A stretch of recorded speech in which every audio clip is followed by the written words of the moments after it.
नेताजी की बाजुएं फड़क रही हैं। नेताजी का खून खौल रहा है। नेताजी टोल प्लाजा उखाड़ फेंकने की धमकी दे रहे हैं। इन्हें तो पहचानते ही होंगे आप। नाम है राधेश्याम सिंह। सपा सरकार में मंत्री रह चुके हैं, लेकिन पूर्व मंत्री साहब इतने गुस्से में क्यों हैं? हम आगे बताएं, उससे पहले आप खुद सुनिए। कि मध्य सीमा मुजहना में एक टोल प्लाजा है जो हाटा और कुशीनगर के लोगों से जबरन 100 रुपये की वसूली कर रहा है। नियम के तहत वसूली नहीं किया तो मुझे बाध्य होकर के टोल प्लाजा के खिलाफ आंदोलन करना पड़ेगा और इस टोल प्लाजा को उखाड़ करके हम छोटी गंडक में फेंकवा देंगे। दरअसल आरोप है कि NH 28 पर बन रहे टोल बूथ पर लोकल गांव के लोगों से भी जबरन वसूली की जा रही है। इससे गांव के लोगों का बाहर निकलना दूभर हो गया है। हाटा नगर पालिका की सीमा पर बने टोल बूथ पर लोकल लोगों से जबरिया वसूली की जा रही है।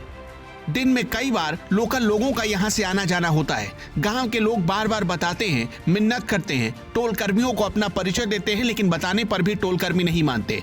लोगों ने पूर्व मंत्री राधेश्याम सिंह से शिकायत कर दी है, जिसके बाद पूर्व मंत्री ने मुजहना हेतिम टोल को उखाड़ फेंकने की धमकी दी है। राधेश्याम सिंह ने कहा कि यदि हाटा और कुशीनगर के स्थानीय लोगों से पैसा लिया गया तो टोल उखड़वा कर छोटी गंडक में फेंकवा देंगे।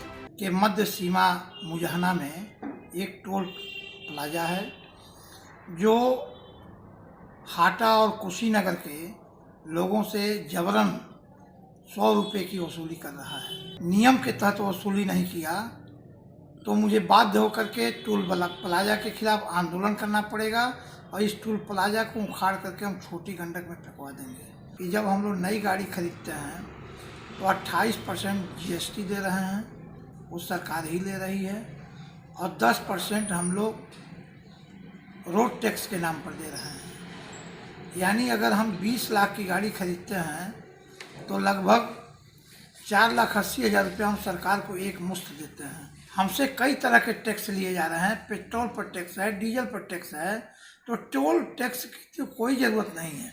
हमारी मांग है भारत सरकार के प्रधानमंत्री जी से कि पूरे देश में टोल मुक्त किया जाए।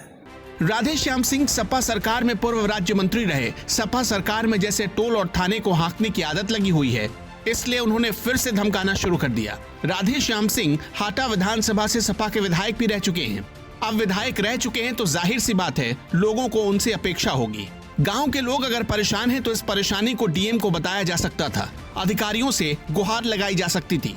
तरीके और भी थे, लेकिन सीधे धमकी पर उतर आए तो ये सलीका ठीक नहीं। अगर टोल कर्मी जानबूझकर लोगों को परेशान कर रहे हैं तो उनके खिलाफ भी कार्रवाई होनी चाहिए। अगर लोगों से अवैध वसूली हो रही है तो टोल के ठेकेदारों के लाइसेंस भी रद्द होने चाहिए।